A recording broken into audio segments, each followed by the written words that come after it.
Hello friends, welcome to e learning classes. Friends, आज है 6 अक्टूबर 2020 और 6 अक्टूबर के जितने भी इंपॉर्टेंट क्वेश्चंस हैं सारे क्वेश्चन डिस्कस करेंगे वीडियो में। इससे रिलेटेड जो भी इन्फॉर्मेशन है उसको भी डिस्कस करेंगे। इसकी पीडीएफ आपको टेलीग्राम से मिलेगी। टेलीग्राम का लिंक मैं वीडियो के डिस्क्रिप्शन बॉक्स में डाल देता हूँ।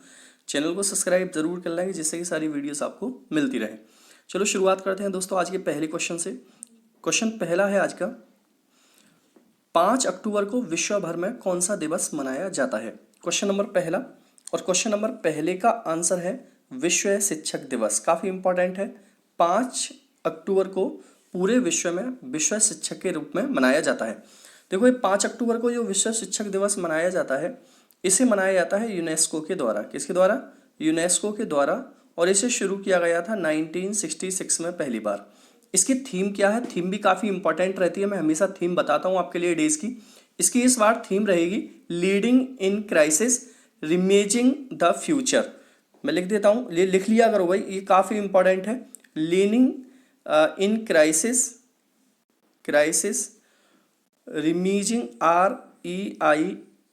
REIMAGING reimagining the future. तो ये काफ़ी इंपॉर्टेंट है, इसको याद रखना। जैसे कि लिखा हुआ है विश्व शिक्षक दिवस 5 अक्टूबर, वर्ल्ड टीचर्स डे, तो काफ़ी इंपॉर्टेंट है, याद रखोगे इस क्वेश्चन का आंसर। क्वेश्चन नंबर 2 है दोस्तों, हाल ही में रेल मंत्री ने हिंदुस्तान चैम्बर्स ऑफ कॉमर्स के कौन से वे सत्र को संबोधित किया है? तो देखो, हमारे जो केंद्रीय रेल मंत्री हैं, इन्होंने अभी हिंदुस्तान चैम्बर्स ऑफ कॉमर्स का सत्र संबोधित किया है। और ये सत्र कौन सा था? 74वां सत्र था, option number B. Question number 2 का ऑप्शन बी सही है। और रेल मंत्री हैं कौन हमारे दोस्तों? पीयूष गोयल। तो पीयूष गोयल ने हिंदुस्तान चैम्बर्स ऑफ कॉमर्स का जो सत्र 74वां है उसे संबोधित किया है। और इसे संबोधित करते हुए उन्होंने क्या बोला है कि कृषि, श्रम, खनन, पूंजी बाजार, बैंकिंग, अंतरिक्ष और प्रौद्योगिकी और रक्षा में सुधार की जरूरत है और उसको बढ़ावा देने के लिए ये हिंदुस्तान चैम्बर्स और कॉमर्स की बहुत आवश्यकता है। इसी को संबोधित करते हुए सारी चीज़ों के उन्होंने नाम बोले थे। मैं रिपीट कर देता हूँ, कृषि, श्रम, खनन, पूंजी बाजार, बैंकिंग, अंतरिक्ष और प्रौद्योगिकी और रक्षा में सुधार की जरूरत है। देखो, ये जैसे कि यहाँ पर लिखा हुआ है, हालिया सुधार भारत की वैश्विक स्थिति को मजबूत करेंगे पीयूष गोयल। तो काफ़ी इंपॉर्टेंट है। क्वेश्चन नंबर 2 को याद रखोगे और ये भी याद रखोगे यहाँ पर। चलो, इतना ही काफ़ी है। क्वेश्चन नंबर 3 है दोस्तों, हाल ही में सतह से सतह पर मार करने वाली किस बैलिस्टिक मिसाइल के नए संस्करण का सफल परीक्षण किया गया है? Very very most important questions. देखो, इससे पहले मैंने बताया था पृथ्वी 2 का, और ये क्वेश्चन है, नया क्वेश्चन है, तो इसका आंसर होगा सी, शौर्य मिसाइल। देखो, शौर्य मिसाइल सतह से सतह पर मार करने वाली मिसाइल है और इसका सफल परीक्षण किया गया है। इसका परीक्षण कहाँ हुआ है? ये काफ़ी इंपॉर्टेंट है। ओडिशा में हुआ है। कहाँ पर हुआ है? ओडिशा में हुआ है। ओडिशा में भी कहाँ पर हुआ है? बालासोर तट पर हुआ है। ये ओडिशा का तट है, ये भी पूछ लेता है कि बालासोर कहाँ पर है।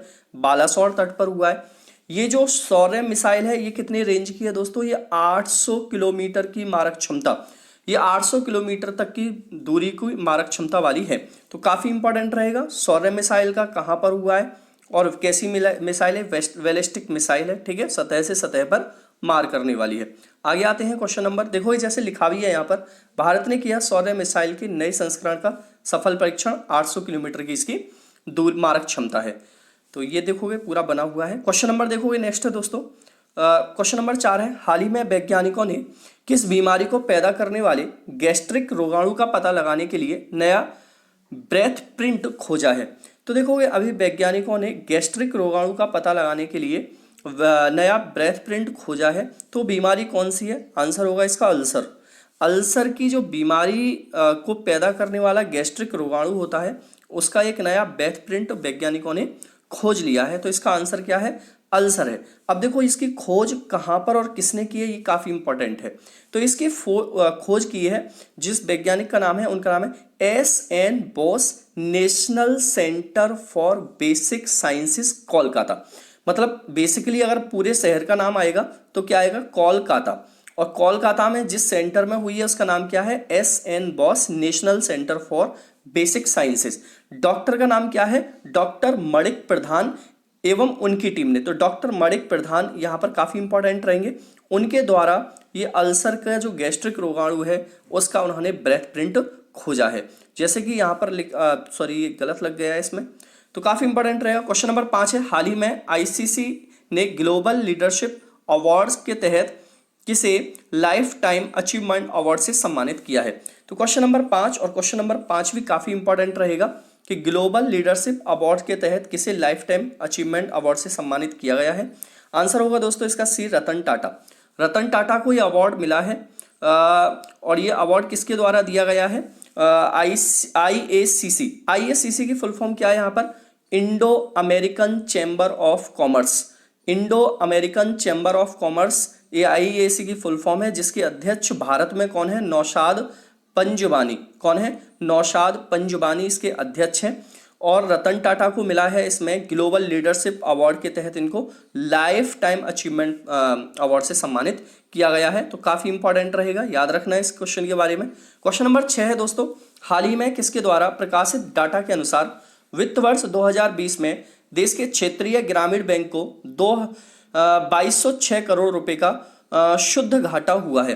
क्वेश्चन नंबर 6 और क्वेश्चन नंबर 6 का भी आंसर रहेगा D, NABARD bank. Question number 6 का आंसर क्या है? नाबार्ड बैंक। तो नाबार्ड बैंक का एक डेटा प्रकाशित हुआ है जिसमें बोला है कि वित्त वर्ष 2020 में जितने भी ग्रामीण बैंक हैं, क्षेत्रीय ग्रामीण बैंक हैं, उनको शुद्ध घाटा हुआ है कितने रुपए का?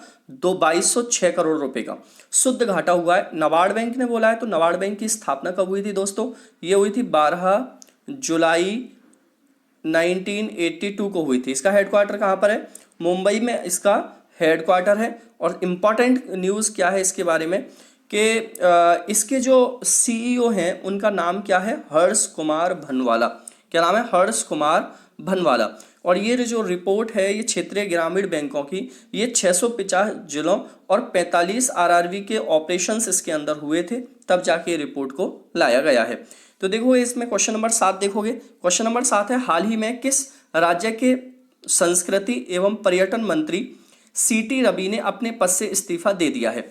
तो देखोगे किस राज्य के ये मंत्री थे जिनका ये पर्यटन मंत्री थे और सीटी रवि ने अपने पद से इस्तीफा दिया है? क्वेश्चन नंबर 7 और क्वेश्चन नंबर 7 का आंसर है आंध्र प्रदेश। कर्नाटक। क्वेश्चन नंबर 7 का क्या आंसर है? कर्नाटक। कर्नाटक के मंत्री थे जिनका नाम है सीटी रवि, पर्यटन मंत्री, और इन्होंने अपने पद से इस्तीफा दे दिया है। ये किस पार्टी से ज्वाइन करते थे? ये बीजेपी से ज्वाइन करते थे। हालांकि अभी इनके इस्तीफे को स्वीकार नहीं किया गया है।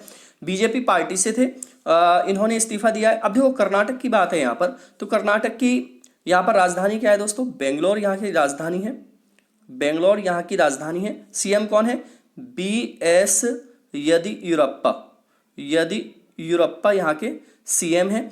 और यहाँ के गवर्नर कौन है? बैजू भाई बाला यहाँ के गवर्नर हैं। क्वेश्चन नंबर 8 है दोस्तों, हाल ही में किस राज्य सरकार ने पथश्री अभियान शुरू किया है? देखोगे क्वेश्चन नंबर 8 और क्वेश्चन नंबर 8 भी काफ़ी इंपॉर्टेंट रहेगा। तो कौन सी राज्य सरकार है जिसने पथश्री अभियान को शुरू किया है? आंसर होगा इसका ए, पश्चिम बंगाल की सरकार। पश्चिम बंगाल की सरकार ने पथश्री अभियान को शुरू किया है।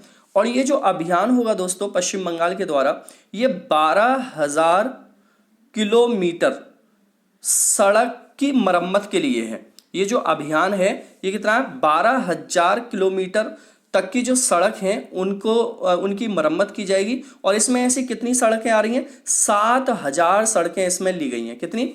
7,000 इसमें सड़कें ली गई हैं और 12,000 किलोमीटर तक की सड़क की मरम्मत की जाएगी पथश्री अभियान के तहत। तो ये पश्चिम बंगाल में हो रहा है। तो पश्चिम बंगाल की राजधानी क्या है? कैलकाटा। पश्चिम बंगाल की सीएम कौन है? ममता बनर्जी। और पश्चिम बंगाल के गवर्नर कौन है? जगदीप धनखड़। क्या नाम है? जगदीप धनखड़। आते हैं नेक्स्ट क्वेश्चन पे। क्वेश्चन नंबर 9 है, हाल ही में जनजातीय उद्यमिता कार्यक्रम का शुभारंभ किसने किया है? तो देखोगे जनजातीय मामलों के जो मंत्री हैं उनका नाम है अर्जुन मुंडा। उन्हीं के द्वारा ये कार्यक्रम का शुभारंभ किया गया है, अर्जुन मुंडा के द्वारा। और इसका मेन उद्देश्य है क्या? इसका उद्देश्य है देश में आदिवासी विरासत के बारे में जागरूकता की जो कमी है उसको बढ़ावा देना। जो आदिवासी विरासत हैं उनके अंदर जो कमी है, जागरूकता के बारे में पता ही नहीं है लोगों को, उसको बढ़ावा देना इसका एक उद्देश्य रहेगा। तो अर्जुन मुंडा के द्वारा किया गया है। अर्जुन मुंडा जनजातीय आदिवासी मामले के मंत्री हैं। काफ़ी इंपॉर्टेंट है, कई बार पूछा भी गया है कि जनजातीय आदिवासी मामले के केंद्रीय मंत्री कौन है? अर्जुन मुंडा है। तो याद रखना क्वेश्चन नंबर 9 का आंसर बी है। क्वेश्चन नंबर 10 है, हाल ही में रेडियो प्रिजन का शुभारंभ कहाँ हुआ है? Very very most important. Radio prison का शुभारंभ कहाँ पर हुआ है? और ये पहली बार ही हुआ है। ऑप्शन नंबर सी है इसका, अहमदाबाद में। कहाँ पर हुआ है? अहमदाबाद के अंदर रेडियो प्रिजन का शुभारंभ हुआ है।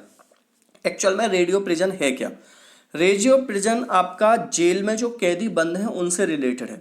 जब भी किसी जेल में बंद कैदी की सजा पूरी होगी और पूरी होने के बाद जब उसको छोड़ा जाएगा और रिलीज किया जाएगा, तो उसकी न्यूज़ रेडियो प्रिजन के थ्रू दी जाएगी।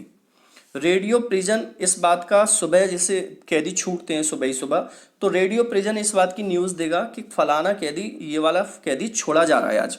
और इसके तहत जब ये कैदी छोड़ा जाएगा तो उसके लिए एक विशेष धुन बजेगी, और इस धुन को बोला गया है बिगुल जिंगल। क्या बोला गया है? बिगुल जिंगल टाइप की एक धुन बजेगी। और इसके अलावा अगर उसका बर्थडे है तो उस बर्थडे पर भी उसको रेडियो के द्वारा विश किया जाएगा।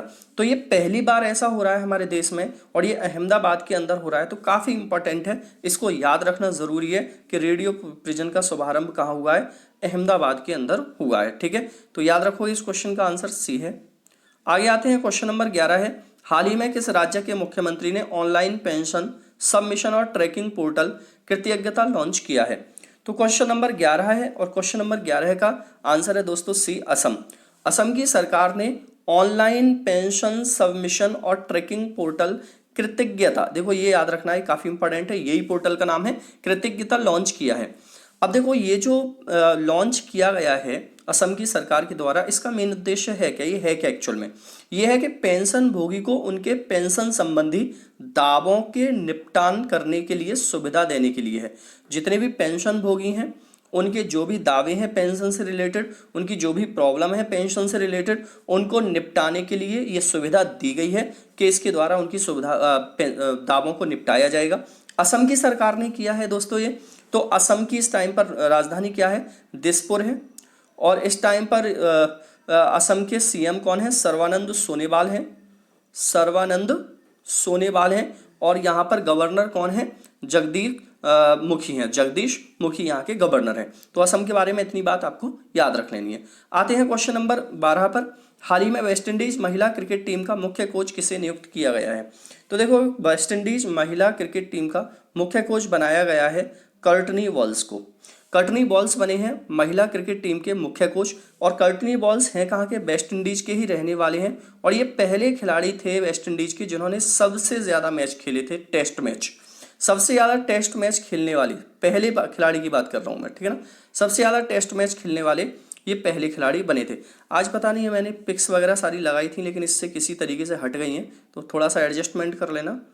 पता नहीं पीपीटी में क्या हो गया है, तो मैं ऐसे ही आपके लिए सारी चीज़ें बता देता हूँ। क्वेश्चन नंबर 13 है, हाल ही में नए श्रम सचिव के रूप में किसे नियुक्त किया गया है?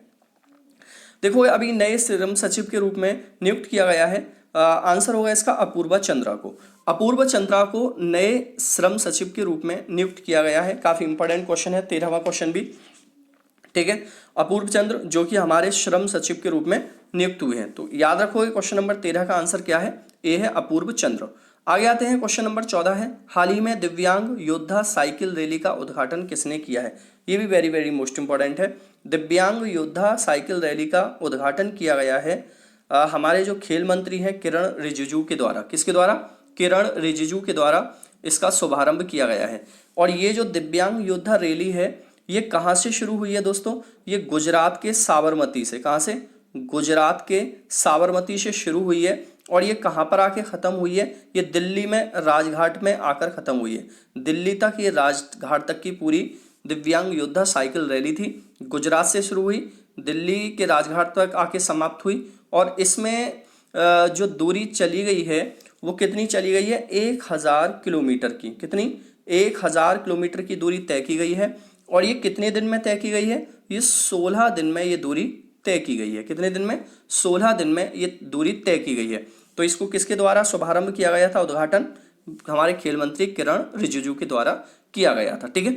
तो काफी इंपॉर्टेंट है। इसे सीआरपीएफ दिव्यांग योद्धा साइकिल रैली भी कहा गया है। सीआरपीएफ दिव्यांग योद्धा साइकिल रैली भी इसको कहा गया है। तो इतना याद रखोगे इसके बारे में। क्वेश्चन नंबर 15 है, हाल ही में भारत और किस देश के बीच नौसैनिक अभ्यास बोंगो सागर का दूसरा संस्करण बंगाल की खाड़ी में आरंभ हुआ है। तो क्वेश्चन नंबर 15 भी काफी इंपॉर्टेंट रहेगा। तो हमारे भारत और किस देश के बीच हुआ है? अभ्यास का नाम क्या है? बोंगो सागर। तो ये हुआ है भारत और बांग्लादेश के बीच। किसके बीच हुआ है? भारत और बांग्लादेश के बीच हुआ है। कहाँ पर हुआ है दोस्तों? ये बंगाल की खाड़ी में हुआ है। कहाँ पर हुआ है? बंगाल की खाड़ी में हुआ है। ये दूसरा संस्करण था। कौन सा संस्करण था? दूसरा संस्करण था। और ये कब से कब तक हुआ है? 4 से लेकर 5 अक्टूबर तक हुआ है। ये कब से कब तक? 4 से लेकर 5 अक्टूबर तक ये भारत और बांग्लादेश के बीच हुआ है। नौसैनिक अभ्यास है, दोनों सेनाओं के बीच, सेना में भी हुआ है। तो काफी इंपॉर्टेंट रहेगा 15वां क्वेश्चन। और 15वें क्वेश्चन में बांग्लादेश की अगर बात की जाए तो बांग्लादेश की राजधानी क्या है? ढाका। करेंसी क्या है? टका। यहाँ के प्रधानमंत्री कौन है? शेख हसीना। और यहाँ के राष्ट्रपति कौन है? अब्दुल हमीद। तो इतनी बात रखोगे बांग्लादेश से याद। बाकी क्वेश्चन आज देखोगे टुडे क्वेश्चन क्या है, जिसका आंसर आपको कमेंट बॉक्स में देना है। Very very most important question है। 4 अक्टूबर को विश्व भर में कौन सा दिवस मनाया जाता है? तो इस क्वेश्चन का आंसर याद रखोगे कि 4 अक्टूबर को विश्व भर में कौन सा दिवस मनाया जाता है। इसका आंसर देना है कमेंट बॉक्स में आपको। फटाफट से सभी लोग आंसर करो कमेंट बॉक्स के अंदर। जल्दी जल्दी वीडियो को शेयर करो और वीडियो को पूरा ज़रूर देखा करो। चलो दोस्तों, जल्दी जल्दी आंसर करो। Tata bye bye.